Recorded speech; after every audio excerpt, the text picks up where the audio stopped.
हाँ जी, तो Coulomb's law 10th class में थोड़ा सा आता है, किस किस को याद है?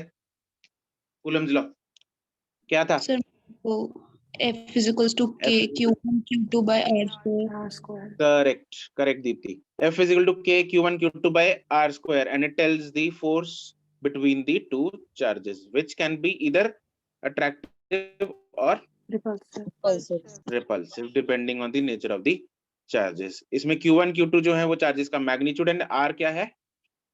Distance between the two conductors, sir. It is the distance between the two charges, या फिर center to center between the two spherical charges. चलो, अच्छा, इसमें एक चीज आ रही है जो तुम लोग कह रहे हो, K. What is this K? Constant. Coulomb's constant. Coulomb's constant value याद है? वैल्यू पता है? 9 into 10 raised to power 9 शायद. Correct, good. 9 into 10 raised to power 9 होती है. चलो जी, ठीक है. तो सबसे पहले तो इसकी स्टेटमेंट लिख लेते हैं फटाफट.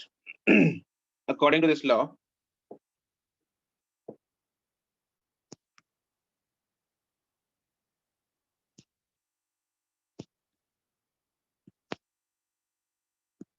the force, the electrostatic force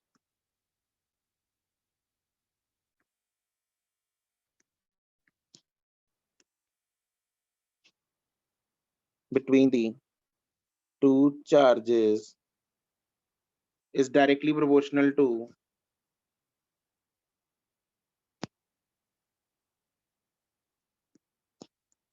the product of the two charges.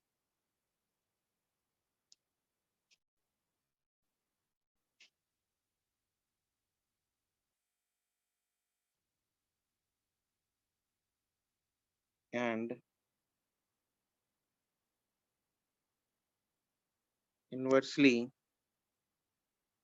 proportional to the square of the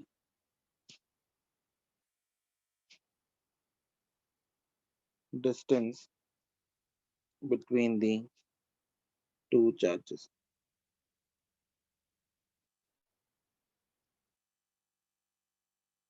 This is charge 1, let's say Q1. This is Q2. This is R. So F जो है that is directly proportional to Q1 Q2 upon R square. और जब proportionality हटती है तो क्या आता है? एक constant आता है. इस केस में वो constant का सिंबल है K Q1 Q2 by R square. Very important formula याद रखना है आपको.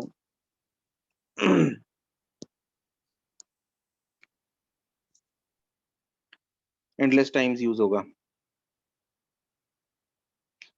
और यहाँ पे K जो है इसकी वैल्यू है, इसका फॉर्मूला भी होता है K का 1/4 पाई एप्सिलॉन नॉट. सुना है कभी? Yes sir. सुना है. अब इसमें एप्सिलॉन नॉट क्या है? अच्छा, केमिस्ट्री में सुना है, ठीक है, अच्छी बात है. तो एप्सिलॉन नॉट क्या है पता है? अगर नहीं पता तो we will do this in physics. Next topic में ही करेंगे, इलेक्ट्रिक फिजिक्स. तब मैं तुम लोगों को बोलूंगा एप्सिलॉन नॉट क्या होता है. Yes, Nishtha, it is permittivity. This is electrical permittivity of vacuum. You are correct. Permittivity क्या हो सकता है? कईयों के लिए नया शब्द हो या नहीं? सबने सुना है? सर सुना ही है. Yes sir. सुना ही है. हाँ. केमिस्ट्री में ही सुना है इसी साल? नहीं, इसी साल नहीं, मतलब 11th में. पिछले साल. Yes sir. Yes sir. ठीक है, ठीक है, कोई बात नहीं. तो हम करेंगे, मैं लिखवाऊंगा इसकी वैल्यू वगैरह, वही सब आगे आगे करेंगे. अभी जरूरत नहीं है इसकी, ठीक है? तो और इसकी जो वैल्यू है वो हमें याद होनी चाहिए, 9 into 10 raised to power 9 Newton. अच्छा, इसका यूनिट बताओ जरा, कैसे निकाल लेंगे K का? Sir newton metre square divided coulomb square. Correct, it is newton metre square per coulomb square. कैसे आया? मैंने क्या किया, इसको रीअरेंज किया, K को एक साइड में रखा और इसको लिया F into R square divided by Q1 into Q2. F का यूनिट होता है न्यूटन, R का होता है मीटर, तो स्क्वायर हो गया इधर, और Q1 Q2 इज C का स्क्वायर. तो ये आ गया Newton metre square per coulomb square. इसका यूनिट याद नहीं रखना, यूनिट याद नहीं रखना। आज याद हो जाएगा, कल हो जाएगा, परसों भूल जाओगे, तो याद रखने का फायदा नहीं है। फॉर्मूले से निकालना, फालतू में दिमाग में प्रेशर डालने की जरूरत नहीं है, फॉर्मूले से निकालना। लेकिन इसकी वैल्यू याद रखना, अति important, very important. 9 into 10 to the power 9, 9 into 10 to the power 9, ये वैल्यू जो है बहुत बहुत इंपॉर्टेंट है, ये याद होनी चाहिए। फॉर्मूला भी याद होना चाहिए, 1/4 pi epsilon not.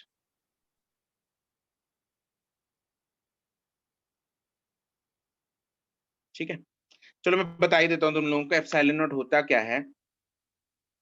Epsilon not जो है वो होता है परमिटिविटी ऑफ वैक्यूम। इसका मतलब क्या है, इंग्लिश का हिंदी अनुवाद करेंगे। परमिटिविटी, परमिटिविटी का मतलब परमिशन, परमिटिविटी का मतलब परमिशन। परमिशन किसको देनी है, इलेक्ट्रिक फील्ड को। इलेक्ट्रिक फील्ड नई चीज है अब, है ना, इलेक्ट्रिक फील्ड का भी नाम तो सुना नहीं होगा, लेकिन मैग्नेटिक फील्ड तो सुना है। मैग्नेटिक फील्ड सुना है? Yes sir, yes sir. कौन सी क्लास में सुना था? 10th में सुना था। क्या भावना क्या होती है इसकी, मैग्नेटिक फील्ड की क्या मतलब होता है ये? जहाँ तक मैग्नेटिक फोर्स एरिया जिसमें मैग्नेट का असर होता है, अट्रैक्शन और repulsion. Right, it is basically the influence. Actually है क्या, जब हम मैग्नेट को, किसी मैग्नेट को रख दिया हमने, कोई स्ट्रॉन्ग मैग्नेट है, ऐसा तो नहीं है ना वो लोहे को अट्रैक्ट करता है या दूसरे मैग्नेट को अट्रैक्ट करता है। तो लोहे का पीस बिल्कुल उसके साथ चिपकाने की जरूरत तो नहीं है ना, तभी तो नहीं पकड़ेगा उसको। दूर से भी अगर मैं लोहे का पीस छोड़ दूं तो उसके साथ जाके चिपक जाएगा।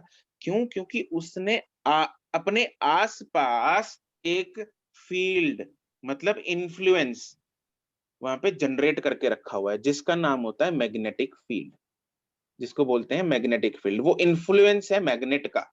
ऐसे ही धरती का ग्रेविटेशनल फील्ड बोलते हैं। क्या बोलते हैं? Gravitational field.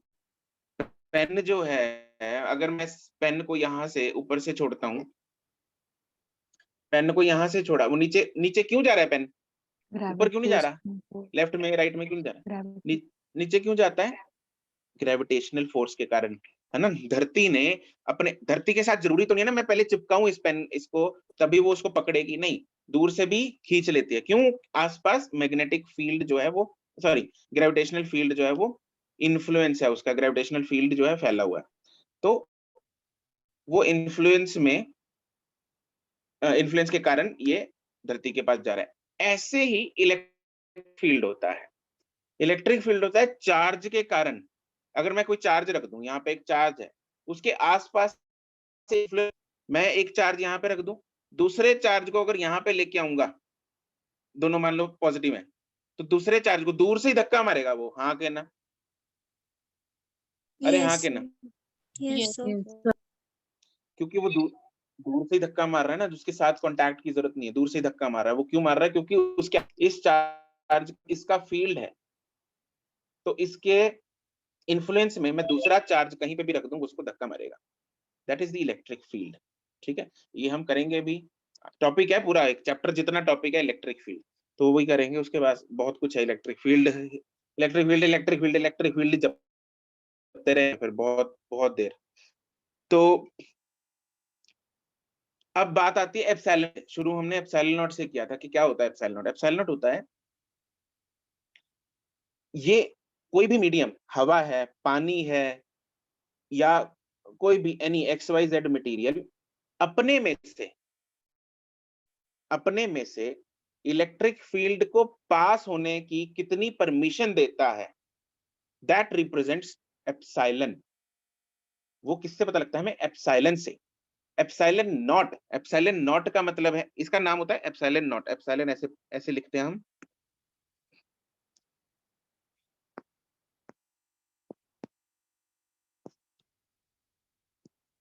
नॉट ये बिंदी को रिप्रेजेंट कर रहा है। ई का मतलब नॉट नहीं है, नॉट का मतलब जो उसके पैर में गोला डला है उसका मतलब है नॉट। एप्सिलॉन नॉट किसकी परमिटिविटी है? कौन किसकी परमिशन की बात हो रही है? वैक्यूम। मतलब वैक्यूम ने अपने में से इलेक्ट्रिक फील्ड को कितनी परमिशन दे रखी है निकलने की, वो परमिशन है किसकी? अगर हम किसी और मटेरियल की बात करेंगे तो वहां पे जलन आ जाएगा, नॉट हट जाएगा, उसमें सिर्फ हम वो ये जो ई सिंबल है ये यूज करेंगे। ठीक है जी, फीलिंग आ गई क्या होता है एप्सिलॉन? Yes, sir. कि चमका को नहीं चमका? चमका सर सर। ठीक है, हाँ जी यासिर बोलो। सर ये जो आपने अभी ये बताया फॉर्मूला, ये दो चार्जेस के लिए, उनके लिए भी जो चार्ज बॉडीज हैं, मतलब सिर्फ चार्जेस का है? चार्ज बॉडीज भी तो चार्जेस है ना? नहीं क्या सर, बोल रहा है? अच्छा नहीं सर, जैसे मैं तो कह रहा था, जैसे मान लो जो चार्ज इलेक्ट्रॉन या प्रोटॉन के लिए है, या सिर्फ मतलब any charges, any charges, electron proton हो, अल्फा ओके सर। प्रोटॉन हो, अल्फा इलेक्ट्रॉन हो, कोई भी चार्ज ले लो, कोई बॉडी है स्फीयर पे चार्ज है, वो है, दो स्फेरिकल बॉडीज हैं दोनों चार्ज्ड हैं, उस पे ले लो। ठीक है, ये पॉइंट चार्जेस और स्फेरिकल बॉडी चार्जेस पे एप्लीकेबल होता है ये फॉर्मूला।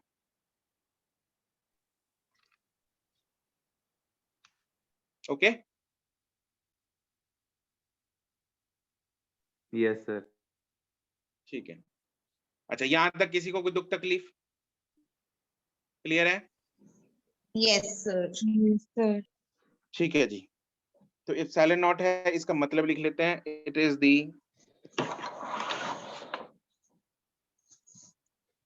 इलेक्ट्रिकल परमिटिविटी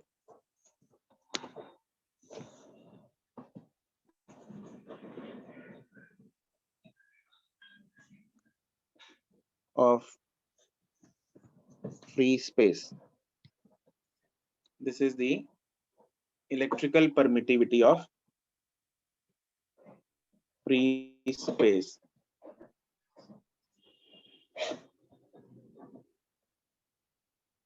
और इसकी वैल्यू होती है, you can write the value also, 8.85 into 10 power minus 12 in SI unit. Unit निकाल सकते हैं? Yes sir. ठीक है, यूनिट निकालना, k की वैल्यू 1/4 पाई एप्सिलॉन नॉट डालना, वहां से यूनिट निकल आएगा।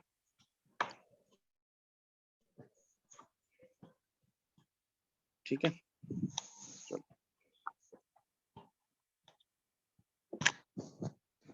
ये तो था कूलम्स लॉ, सिंपल, सिर्फ मैग्नीट्यूड्स में। हाँ जी, सिर्फ साइलेंट की वैल्यू तो कुछ और होती होगी ना फिर? एप्सिलॉन हाँ डिपेंड करेगा कौन सा मीडियम है, हर मीडियम की अलग होती है। ठीक है sir.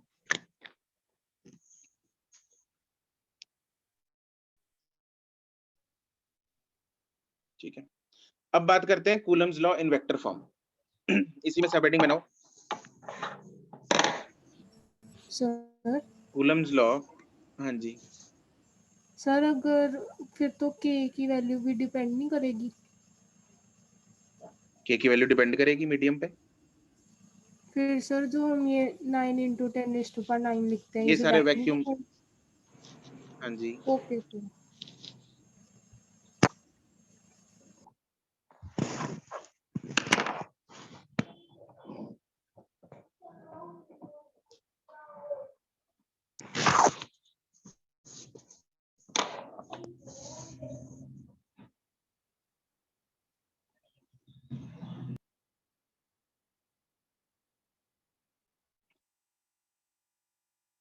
Coulomb's law in vector form.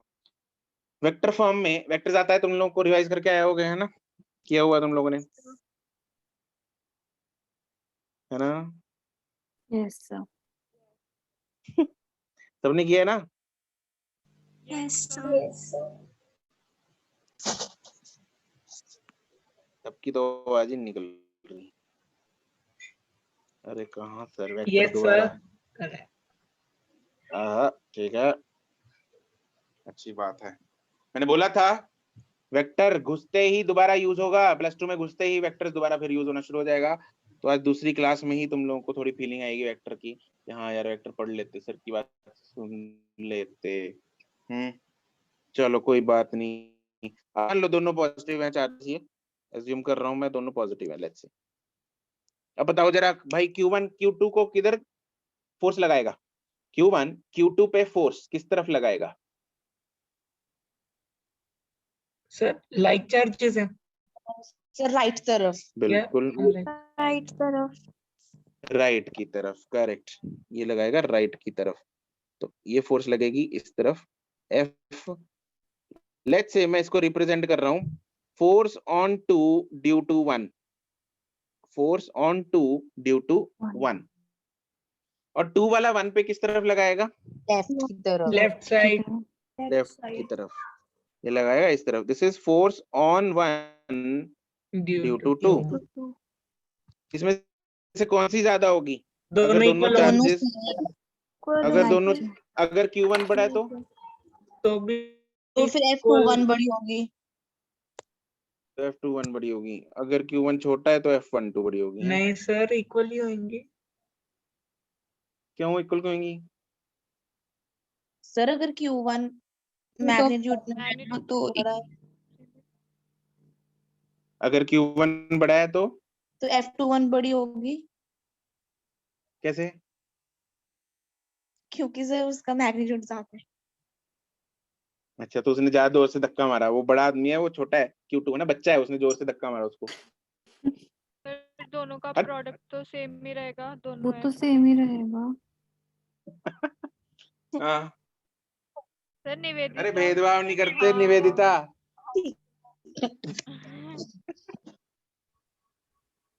अरे F is equal to K Q1 Q2 है बाय R स्क्वायर है। Nivedita, yes sir. अच्छा 11th में न्यूटन भाई साहब का नाम सुनना था?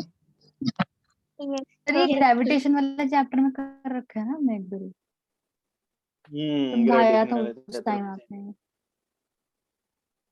न्यूटन, न्यूटन के लॉज थे ना कुछ, यस सर। 1 2 3, इसमें एक तीसरा लॉ था,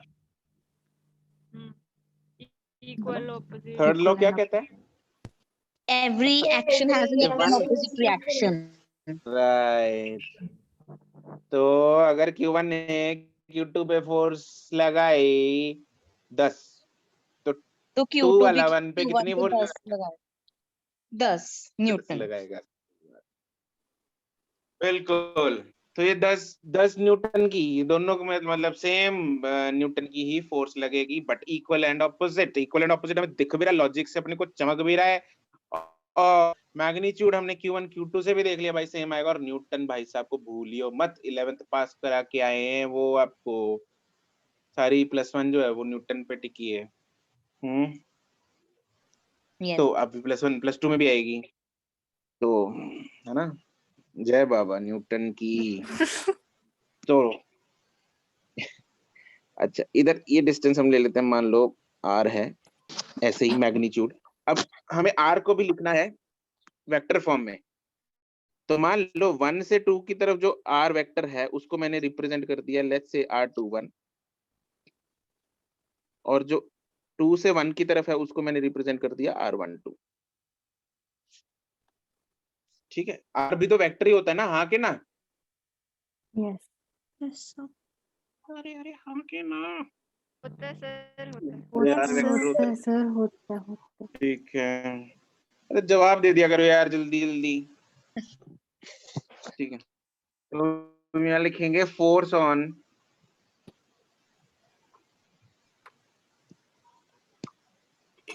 टू ड्यू टू, वो पता है यार, लो बैटरी, 1 मिनट रुक जा। Force on 2 due to 1 which is F21, हमें वेक्टर फॉर्म में लिखनी है।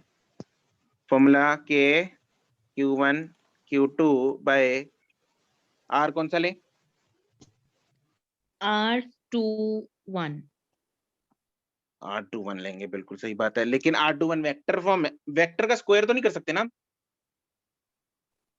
वेक्टर का स्क्वायर नहीं ना, मैग्नीट्यूड का स्क्वायर करेंगे, हाँ के ना? Yes yes sir. तो अब लेफ्ट साइड में तो वेक्टर लिख दिया मैंने, ये तो वेक्टर है, राइट साइड में सिर्फ मैग्नीट्यूड है, तो वेक्टर को इक्वेट में वेक्टर से ही कर सकता हूँ। Yes. Yes. तो राइट साइड में वेक्टर बनाने के लिए मैग्नीट्यूड तो आ गया मेरे पास, वेक्टर बनाने के लिए क्या करेंगे? कैप वाला वो Cap direction वाला डाल दो। direction.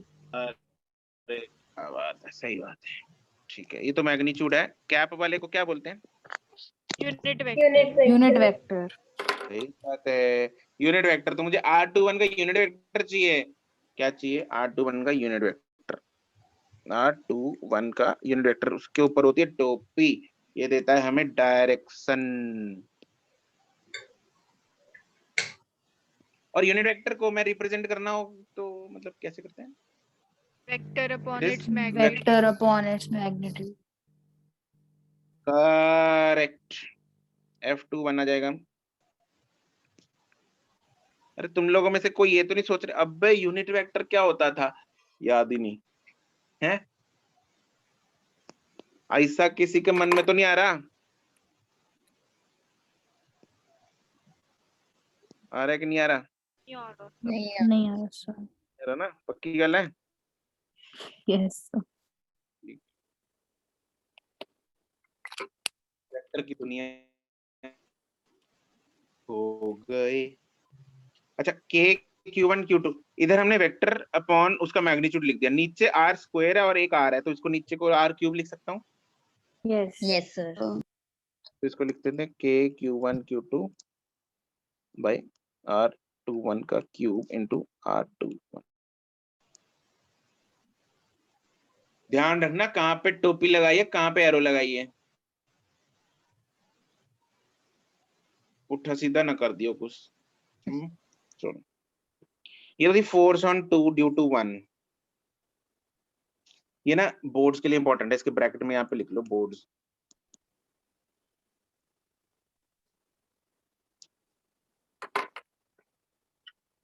ये हम थ्योरी के लिए कर रहे हैं भाई, वो डायरेक्टली पूछ लेते हैं भाई, right Coulomb's law in vector form, 2 number में क्वेश्चन ही आ जाता है डायरेक्ट।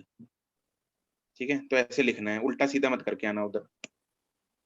न्यूमेरिकल इस कंसेप्ट से नहीं करने, न्यूमेरिकल में हम दिमाग लगाएंगे, रट्टन मार के न्यूमेरिकल को नहीं करना। यहाँ पे फॉर्मूला रट्टा मार के और न्यूमेरिकल में चिपका दिया, ना ना ना, दिमाग लगाएंगे न्यूमेरिकल में, क्योंकि कुछ भी आ सकता है न्यूमेरिकल में। ठीक है, अच्छा, फोर्स ऑन अपना Q1 Q2 Q2, ये किस तरफ होगी? लेफ्ट बनाई रखी है वो, तो इसका फॉर्मूला क्या होगा? F1 2 So F12 equals to Q1 Q2 upon Q2 by R12 का क्यूब। हाँ मतलब ठीक है भाई, हाँ तो इसको हमें K Q1 Q2 R12 vector upon R12 का क्यूब। ठीक है जी, तो ये तो third form of Coulomb's law. लिखा जा सकता है, कोई दुख तकलीफ, किसी के पेट में दर्द हो रहा हो तो बता दो अभी, नहीं तो आगे बढ़े। ठीक है, बढ़िया। अब इस पे सवाल क्या आता है, सवाल कैसे आता है? सवाल ये आता है कि मेरे पास एक पार्टिकल दे रखा है, मतलब एक चार्ज दे रखा है, ये एक और चार्ज है, ये और ये, इन 3 चार्जेस के कारण इस अकेले चार्ज पे फोर्स निकाल लो टोटल। तो पहले 1 के कारण निकाल लेंगे, 2 के कारण निकाल लेंगे, 3 के कारण निकाल लेंगे, और टोटल फोर्स क्या होगी?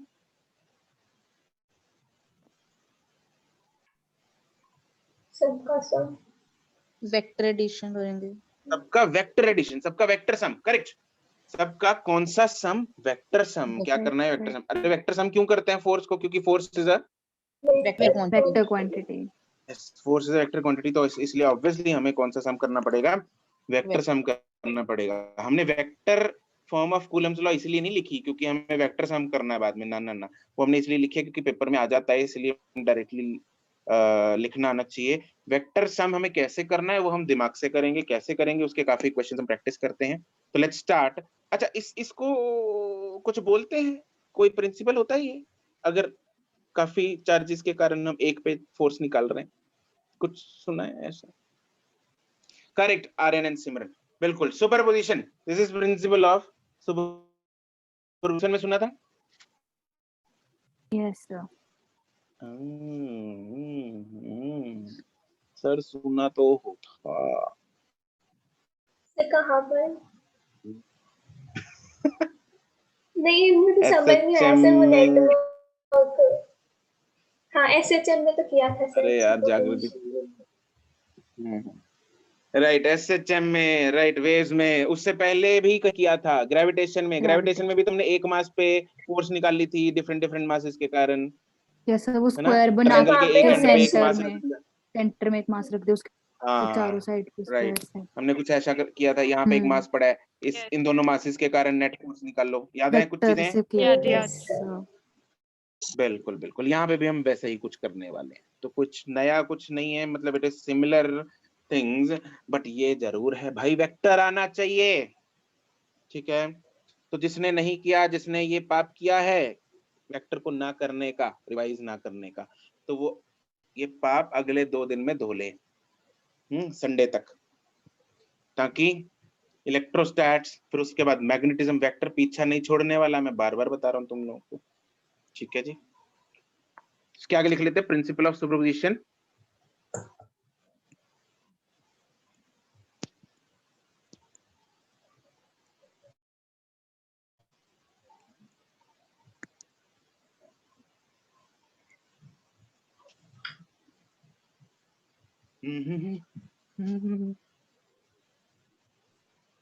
According to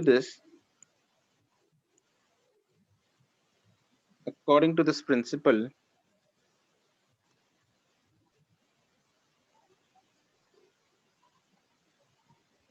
the net force on a charged particle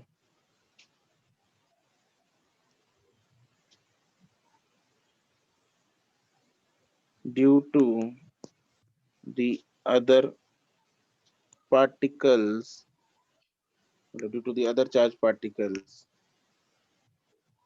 due to the other charges लिख लेते हैं, is vector sum of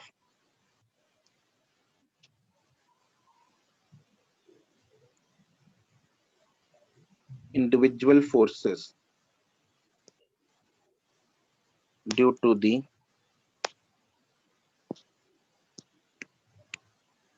due to each charged particle, ठीक है जी? तो सिंपल वेक्टर सम करना है आपको, है ना? फोटो बना लेते हैं इसकी। मान लो मेरे पास एक चार्ज पार्टिकल ये है, एक ये है, एक ये है, एक ये है। This is Q1, Q2, Q3। मान लो मैं सारे अभी पॉजिटिव एज्यूम कर रहा हूँ, नेगेटिव होगा तो डायरेक्शन अपने आप उसी अकॉर्डिंग चेंज होगी। दिस पार्टिकल इज Q1 के कारण, Q1 के कारण Q पे फोर्स बताओ जल्दी किधर को होगी? सर Q1 के कारण Q पे।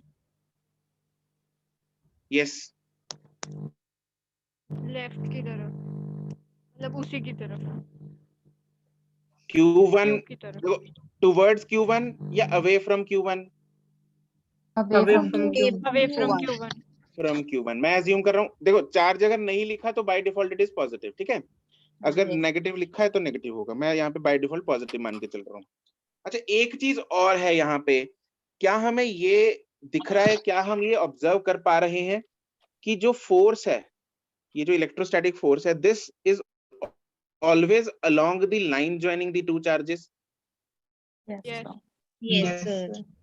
है ना? ये फोर्स या तो इस तरफ होगी या इस तरफ होगी। It is along the line joining Q1 and Q2, हाँ कि ना? Yes, sir. Yes.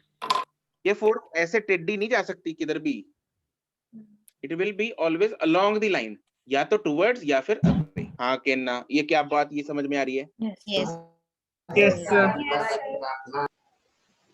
ठीक है, इसको ना वाइट पोर्शन में लिख लो ऊपर जरा ब्रैकेट में ना, white portion of the copy जो होता है, force between two charges is always along the line joining the two charges.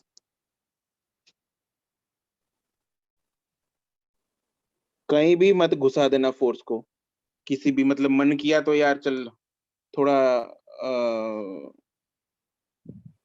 टेढ़ी बना लेते हैं एरो, ऐसे नहीं करना,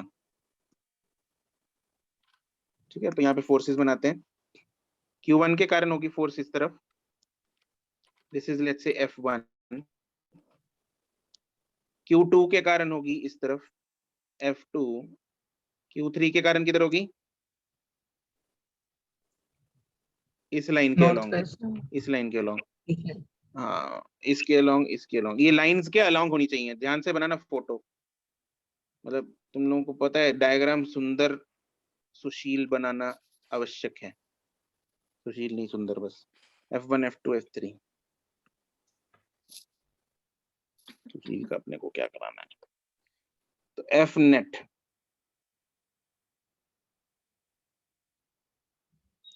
इज इक्वल टू क्या होगा तीनों का, वेक्टर सम। वेक्टर सम। मिलन कहाँ छुप के बैठी है, माइक को कहाँ फेंक रखा है? ईयरफोन्स लगा लिए। ठीक है, तो ये सिंपली वेक्टर सम होगा इन तीनों फोर्सेस का। This is simple principle of superposition, बचपन से करते आ रहे हैं, मतलब 11th से करते आ रहे हैं, है ना। तो इसी के बेसिस पे एक क्वेश्चन है, होमवर्क दे रहा हूं तुम लोग को, क्वेश्चन लिख लो, एक करके आना उसको। मेरे पास है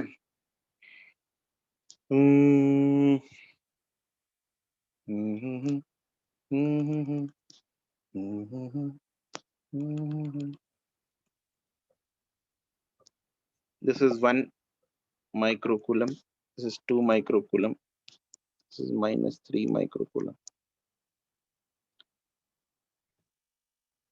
ये है 1 मीटर, ये है 2 मीटर। सवाल ये है, find the net force on minus 3 microcoulomb and 2 microcoulomb। Magnitudes अलग लिखना, फोर्स के अंदर negative sign of charge use नहीं करना। डोंट पुट 3 ये -3 microcoulomb as -3, no, use 3 microcoulomb. Direction खुद से दिमाग से निकाल लो, क्या ये बात समझे? डायरेक्शन खुद निकालनी है कि किधर को होगी, लेफ्ट को होगी, राइट को होगी। मैग्नीट्यूड अलग से निकालना है, फोर्स का मैग्नीट्यूड अलग से निकलेगा और फोर्स की डायरेक्शन अलग से निकलेगी। निकाल लोगे, करके आओगे घर से, मतलब घर पे ही हो, करके आओगे कल, है ना? Yes sir. ठीक है जी, तो दोनों को इसको सॉल्व करके आना, कल डिस्कस करते हैं, राइट? आज के लिए इतना ही, गुड बाय, टाटा। सब नेक्स्ट क्लास भी आपकी है? आज नहीं, आज आज तो आज नहीं है, धीरज सर कल की है, है। कल है 2 फिजिक्स की क्लास। कल है? कल है मेरे दो। सर ये कम बैक कर लिया इसने, ओवर कम बैक कर लिया।